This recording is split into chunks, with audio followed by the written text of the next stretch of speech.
MUT 101. Ooh. Best 3-4 outside linebackers. So let's go over to Muthead real quick. We actually picked out some of our favorite 3-4 linebackers. And really, you have to consider, like, what do you want the linebacker to do? So there's 4 different types of linebackers, 5 different types of outside linebackers. You have a user guy, which basically is tall and speed. Anthony Barr, great example for 14K. It's amazing. Go get one. Tremendous. As a good great speed, user, yeah, very good. Good hit power, good height. You use him, you run all over the field. He makes great interceptions. Lamar Houston, he's an example of like an edge setting, Terrell Suggs, James Harrison type of strong, good block shed. Not quite the fastest, but he's going to hang in there, be pretty tough. Yeah, he can drop in his zone if you need him to, but really his best thing he's going to do is set the edge, hold up tough, and he's one guy you could do for that. Then the other type is then a guy like Nick Perry, who still has pretty good block shed, but he's not quite as strong as Houston, but he's a better pass rusher, 85 power move, and some good speed. A little more versatility. Yeah, a little faster, a little quicker. Then you got a guy like Bradham, who is kind of a mixture, but has very, very good zone coverage. So guys like KJ Wright in the past, they've excelled, and now they cost even more. But 84 zone coverage, so you drop him on the edge, and then you would want him to drop into zone coverage as much as possible. And his weak spot will be his ability to pass rush. Like he's good in playing in run support, he's good in coverage, but he's not a great pass rusher. Right, definitely. And then the last guy is Bud Dupree. He's similar to Barr because he's tall and fast, but he can also he's just a speedier guy, right? You can't necessarily afford. He's the value guy in this, yeah. right? Like if you look at the Barr, he's 14K. That's you're getting up there in some of those prices.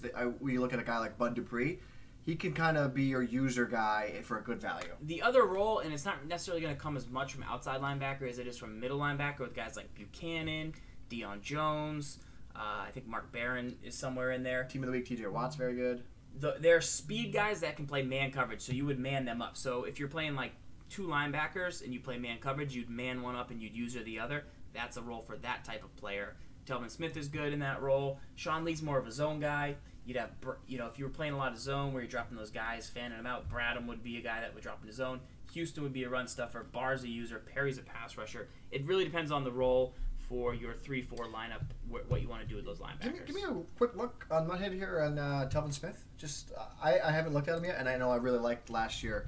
It was the 85 Telvin. He remained as like one of the best coverage linebackers, I think, all the way through like the Madden Championship. So Telvin Smith flies in at 82 speed. He's got 82 zones, very good. 78. Now he's 150K, but you get good hit power, you get good block shed. His strength is very, very low.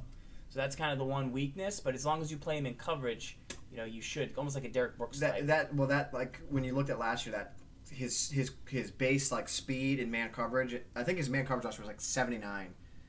And it literally was one of the highest man coverage linebackers throughout the whole course of the year. Yeah. So a lot of value here. He's obviously 150K. So if you check below, I'll put a link in the description of this video where I'll send you to my budget sheet.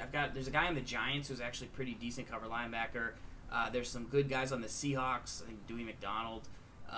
Guys that can play coverage. They're fast. They're not very highly rated in man, but they're fast enough. If you're good, you can get them in certain areas where they play really well. Jalen Smith, Cam Track. Yep. There's that Kerry Gagram Hill guy, however you say it. Gruger Hill. That guy's really good. Barron.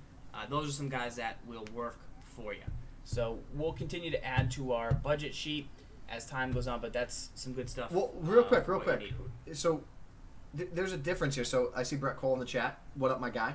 I see a couple people saying love me some Brett Cole. He's saying that Telvin Smith not a 3-4 linebacker. That's not necessarily true. If you look at it in the traditional sense, sure, okay, I get it.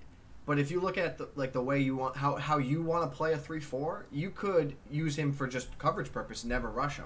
Right. And then he fits that bill, and then you get the opposite side linebacker, and then you always rush him. So, I mean, he could play the role. His role isn't to be an edge setter. His role isn't to be a pass rusher. His role is to play run support and be in coverage. Yeah. So don't say he's not a 3-4 linebacker. Say he's not a pass rusher and he is not a whatever. Like, put him in the role that makes him play well, which is in coverage and in run support. Yep. Same thing. One reason we really like Bruce Irvin, which let me just find him on the screen for you. He's always kind of got the speed, He can actually rush the passer a little bit. Plus, he can play zone, and then he actually has really good block shed. Yeah. Now he's not an edge setter because he doesn't have good strength, but he's got enough block shed that it's not going to be a big deal. Right. And then his pass rush gets up pretty good. So that's why Bruce Irvin's always kind of been a mad sleeper. What's good about the Irvin is he's a set it forget it player. Yeah. There's always those type of guys, right? Like you could put him on as a defensive end or outside linebacker. You pay a little extra. You pay a little extra for him, but you don't have to sub him in and out for certain guys for certain situations. You can just leave him there, and he's good in everything. Like you said, the one weakness he'll have is he might get blown off the run a little bit because of his strength factor, but his block shed is going to kind of counter some of that. But his one weakness is his strength. Every player, for the most part, will have a weakness, though. For sure.